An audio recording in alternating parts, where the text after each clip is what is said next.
Olá, graça e paz, amigo, amiga, irmão, irmã, seguidor aqui do canal Meu Alvo ao Céu. Bom estarmos juntos novamente para meditarmos das Escrituras. Hoje vamos adentrar no capítulo 15 do Evangelho de João, a partir do versículo 1, versículo 17. E aqui nós vamos perceber que Jesus está se despedindo dos discípulos e usa a imagem de uma videira para expressar e para que eles pudessem compreender o que ele estava querendo dizer. A metáfora revela verdades profundas sobre a nossa vida espiritual. E a pergunta que eu quero lhe fazer e que a gente possa responder juntos durante a nossa meditação é: estamos realmente conectados com Cristo? Qual que é a nossa certeza, a nossa profundidade que a gente sente que está ligado com Jesus? Você é meu convidado, minha convidada, logo após a nossa vinheta, para nós adentrarmos nesse texto e respondermos essas e outras questões.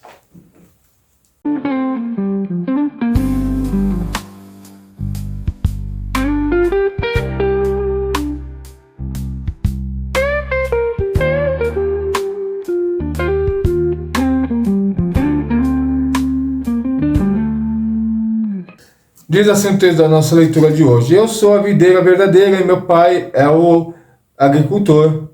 Todo ramo que está em mim e não dá fruto, ele corta, e lança o fruto, ele poda, para que dê mais fruto ainda. Vocês estão limpos pela palavra que lhes tenho dito. Permaneçam em mim e eu permanecerei em vós. Nenhum ramo pode dar frutos por si mesmo, se não estiver na videira. E vocês também não podem dar frutos, se não permanecerem em mim. Eu sou a videira verdadeira, vocês são os ramos. Se alguém permanece em mim e eu nele, este dará muitos frutos, pois sem mim nada podeis fazer essas coisas alguma. Se alguém não permanecer em mim, será como o ramo que é jogado fora e seca. Tais ramos são apanhados, lançados no fogo e queimados. Se você permanece em mim e as minhas palavras permanecem em vocês, pedirão o que quiseres e eu lhes concederei. Meu Pai é glorificado pelo fato de vocês deram muitos frutos e assim são meus discípulos. Como o Pai me amou, assim eu os amei. Permaneçam no seu amor. Se vocês obedecem os meus mandamentos, permanecerão no meu amor.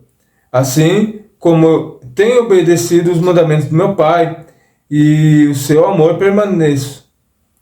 Tenho-lhes dito essas palavras para que minha alegria esteja em vocês e a alegria de vocês esteja completa. Se o meu mandamento é este: amem uns aos outros como eu amei.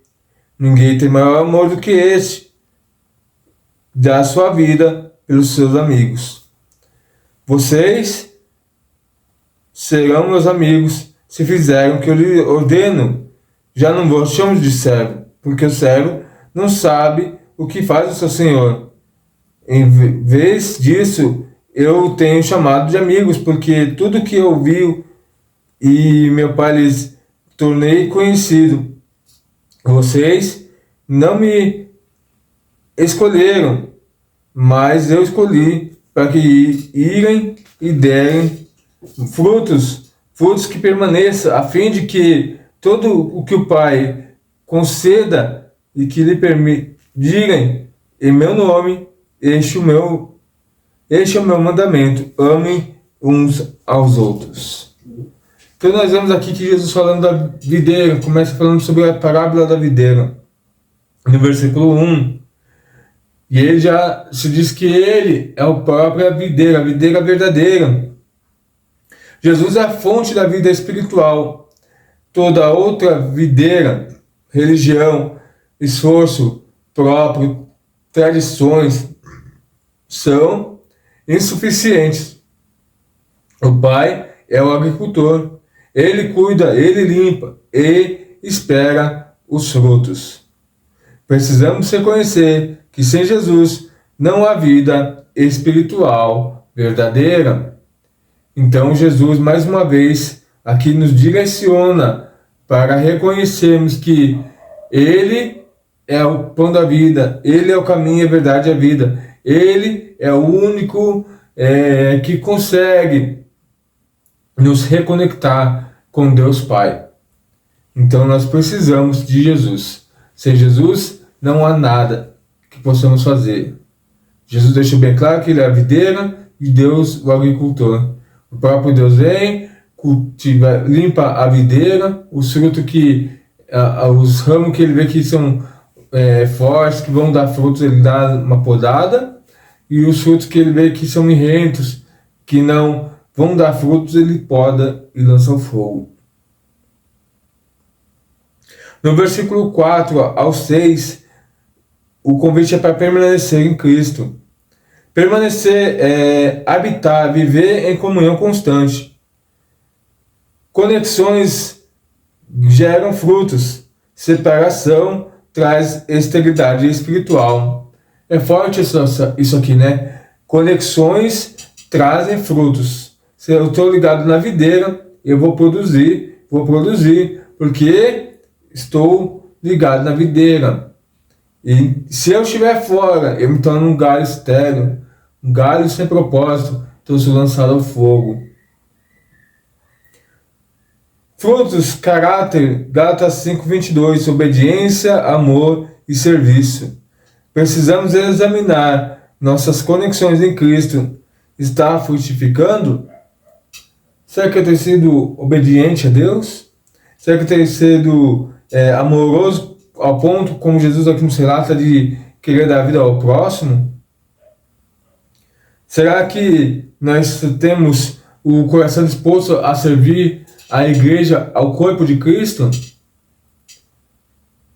São coisas que nós precisamos avaliar. São coisas que precisam estar conosco. Lá na minha igreja, que eu frequento, lá na Piba, eu trabalho na área do estacionamento da igreja. E é prazeroso estar lá com os irmãos servindo, debaixo do sol, debaixo de chuva, frio, no calor, porque tudo é graça e misericórdia de Deus. Tudo é favor imerecido de Deus. Então é por isso que nós adoramos a Deus dessa forma, conforme Deus nos proporciona e Deus nos capacita para estarmos servindo a Ele com o nosso melhor. A poda é aperfeiçoada no versículo 2 a 3. Deus poda o ramo para que ele produza mais. Então, por isso a necessidade da poda. Poda, disciplina, provações, correções é o sinal do cuidado, não da rejeição de Deus. Muitas vezes nós só queremos que Deus nos abençoe, que Deus nos derrame milagres, que nós vivemos uma vida de paz, uma vida num oásis, sem problemas, sem preocupações. Mas é necessário os dias maus para que a gente venha confiar de fato em Deus, aprender a descansar nele.